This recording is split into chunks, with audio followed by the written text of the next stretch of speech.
One NBA execs say Lakers first rounds in 2027 and 2029 are most powerful things as far as picks go in the league right now. Another report, Lakers first round picks most powerful in the NBA. NBA executive on LA Lakers 2027, 2029 picks. Everyone expects them to be a top pick, and if you can get them unprotected, everybody wants those. Now, this is huge because, and the reason this is so coveted is because of LeBron James, right? LeBron, he signed the extension. He at most has 3 more seasons with the Lakers. After that, reevaluate, but very likely he's going to end up going and playing with the Sun, whether it's after year 2 or it's that 3rd year. One way or another, he's probably leaving the Lakers to go play with the Sun. Now, maybe if the Lakers are in contention, say they win a championship, maybe not this year, but let's say they win the championship next year. Is LeBron really going to leave a championship contender just to go play with the Sun? Probably not. Probably run it back one more time, see if you could go back to back. If not, then go to the Lakers. But it always depends on what is going on with his body, with his mind. You know, where does he feel he is in relation to the game of basketball? Is he ready to kind of hand it up and want to play, another year or two? Or is he going to play several years? LeBron is it's unprecedented what he's been able to do at his age, at the level in which he's playing. So anybody's guess is as good as ours, right? Like every year, it's like, this is the year LeBron, this, that, and the other. And then all of a sudden he's leading the league in scoring. And it's like, wow, where did that come from?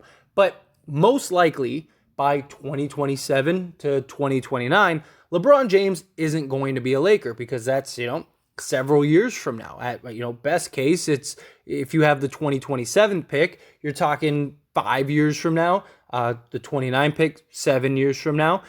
So the state of the Lakers after LeBron, many teams are hoping will be what it was before LeBron, right? LeBron, in many ways, came and sort of bailed out the Lakers, right? They were kind of in this rebuild stage, this weird, awkward stage post-Kobe. They weren't very good for the last 10 years or so. And even though we had a lot of young talent, LeBron coming basically gave us that opportunity to go and move this young talent to build a contender once again. Problem is now we don't really have a ton of assets. We have a couple pick swaps, and then after that, we will start having some of our draft picks open up. But currently, we can't use any of those things for the next few years to go and acquire other talents, other superstars. So the thinking with execs amongst the league is that, look, if the Lakers aren't what they once were. I'm not saying that that's the case. I'm just saying this is the relation in which the execs and teams around the league are looking at. No more Dr. Jerry Buss. The team isn't ran as well as it was. The ship isn't as tight. No stars are. The Lakers have lost a lot of the luster. A lot of the shininess that is a draw. Which that is the idea. Is okay. And once LeBron leaves, that's it. The Lakers will be back in turmoil once again until another superstar decides that's the place I want to go to. And then they end up, hopefully turning the franchise around. But in reality, when are the Lakers going to get another LeBron? When is there going to be another LeBron where, say, that star goes to the Lakers and immediately makes them a contender? It's rare in this league, and I do understand that. Not just that, but once LeBron leaves, then, guys like Anthony Davis. If LeBron stays till that 3rd year ends, then Anthony Davis could very likely leave too. So, the Lakers are going to have a decision in the next 2 years. Do they move off of Anthony Davis prematurely? If LeBron wants to leave that 3rd year and not opt into the last year of that extension, do the Lakers, say, okay, well, we'll trade Anthony Davis and try to recoup what other assets and kind of hit that reset button? Do they keep Anthony Davis and maybe try to go after some other superstars, something like that, depending on who's out there, who's available? And, Anthony Davis, a lot of questions. Is he a number 1 guy? Is he the guy that you can hand the keys to the Lakers for and have him carry on this franchise? Because that was a big question. That's why the Lakers went and got Anthony Davis, because they believed he was that corner piece for the time LeBron's here, but also post LeBron. Once LeBron leaves, Anthony Davis is a top 5 guy in the league when he's playing at the level that he can play. And we'll see what he does this year. There's a lot of talk and a lot of hype and a lot of excitement that he's going to kind of return back into form. We've seen all the tapes and images and things like that of him in the gym. He's working with the lethal shooter, trying to get back that stroke because he shot terribly. But once he came back from the first injury, he really was showing, I'm that dude, I'm that guy, which was very promising. And then once he got injured again, which that wasn't his fault. I mean, you can't control somebody flying 30 feet right into your ankle. Like it's not something that you can prepare for. And it was just a freak accident.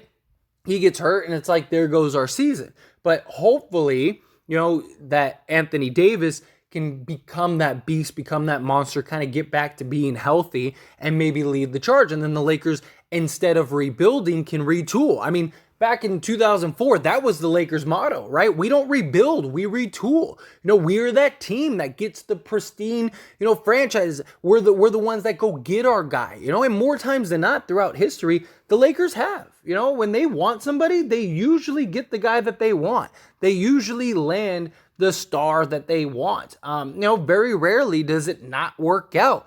And many people, they feel like trade the picks, and I'm of that mindset. The Lakers, for the most part, have never really been like, let's rebuild, let's, use our draft picks for the future. No, they usually trade those and unload those to go get other stars, or they have the superstar and then they draft, a Magic Johnson with the, first pick, or a James Worthy or something like that. More times than not, the Lakers have gotten these players via trades or, free agency signings, stuff like that. I mean, guys like Shaq, Powell, he immediately changed the culture of this franchise. Even Kobe was from a trade. And that kind of thing is what the Lakers have always used for. Not just that, but we're moving into this era of where draft picks are valuable to certain teams, but you're seeing a lot of these teams look at those picks lesser than they did once before. Like teams are more careless with their picks and are willing to give up. I mean, we saw it like with things like the Rudy Gobert trade and stuff like that, the Donovan Mitchell trade. Knicks were offering at one point like 5 firsts, stuff like that. And it's one of those things where it's like draft picks aren't as high to a lot of teams anymore as they once were, because it's like, do we take a risk in a gamble or do we go get the sure thing? Even lottery picks, very rarely do lottery picks turn out to be stars. More times than not, it's just that random guy. I mean, look at Giannis. He wasn't a lottery pick. You get Joker. He was, a late 20 pick? He was like, the 27th pick or something like that? Something crazy like that? Even Draymond, as great as Draymond's been, guys like Klay Thompson was, 13th or 15th, something like that off the top of my head. So a lot of these guys, very rarely does the number 1 pick become, a face of the league, or a top 10 pick become the face of the league? More times than not, they're maybe not busts, but rotation guys, or just, like the mid-tier guys. They're not really superstars. They're not really changing the fate of a franchise, but if they're like your second or third guy, probably winning a championship. You see that, but most of these guys aren't, high picks. So teams aren't valuing them as much. And look, the end of the day, the Lakers are the Lakers. As much as people like to say and like to talk, and those days of everybody wanting to go to LA are over, they've said that for the last 70 years. And the Lakers always seem to get that guy. It might take a little time. It might not be the first guy. It might not be the second. But sooner or later, that LeBron James or that Shaquille O'Neal, one of those guys end up coming to the Lakers. The Lakers end up pulling off some ridiculous trade. And I do understand. Look, the Laker tax is an absolute real thing. And no team in the league wants to be the team that gets fleeced by the Lakers. No team in the league wants to replicate the Pau Gasol trade, right? Nobody wants to be that team that ends up making a bonehead trade and the Lakers end up winning a championship. Like, nobody wants to do that. But at some point, it might be 3 years, it might be 5 years after LeBron James. It might be the same year he leaves. Sooner or later, there's going to be a superstar or several superstars that are going to say, hey, let's go to LA and let's go win another championship with the Lakers. You know, you get the spotlight, you get the sun, you get the girls, you get the beaches, you get the business, you get, like, even LeBron. LeBron didn't go to the Lakers solely for basketball reasons. It's what LA and Hollywood and Silicon Valley and all of those things, it's what it can do for you life after basketball. And it wouldn't surprise me at all if many of these, especially in the world we live in today, where a lot of these stars are making, $1 billion in their career, going, what can I do post that with this money? Oh, I could go to LA. We're seeing a lot of stars get houses in LA and, invest in companies and businesses. So you're going to get that superstar that wants to go to LA. Or, say the Lakers have a down several years. Let's say 3 to 5 years. Lakers are having a bad years. Because look, it happens. I don't care how great of a storied franchise you're. I mean, even the Celtics, they have as many championships as us. They had stretches of 10, 15 years where like nothing happened. Like they weren't even playoff teams, stuff like that. But all of a sudden you get a Jaylen Brown, a Jason Tatum, you're back in the finals again. You go and you acquire a Ray Allen and Kevin Garnett, back in the finals. You're winning a championship. I mean, these storied franchises, you have players that are just students of the sport, fans of the game, love the history, but you have a lot of these guys that were born and raised in LA, came to LA, and want to go to the Lakers. And it sooner or later is going to happen. Like, you're going to have those stars that are like, oh, I want to be the superstar that turns the Lakers franchise around and wins them a championship. You're going to get those players that are like, I'm going to be the next LeBron James. I'm going to come in. We're going to change this. Hey, you want to team up with me? Like, Lakers got 2 max spots. Let's go together. You and me can win a championship. It's going to happen. LA is always going to be a prime destination. LA is always going to be a place that players are seeking, players want to go to. I mean, we're even seeing a lot of these young guys like Malik Monk, Kendrick Nunn is another great example. You're seeing these young guys, and not saying that they're superstars or stars or anything like that, but you're seeing these young guys that know what the power of LA does. And Malik Monk just proved what the power of LA is. And he went there and he was able to ball out and show his talents because he wasn't getting that in Charlotte. And now all of a sudden, it's like, boom, Sacramento's offering him like a legit contract several years. Like, he's in a great spot. And he's going to probably continue to get contracts like that for a while because the power of LA.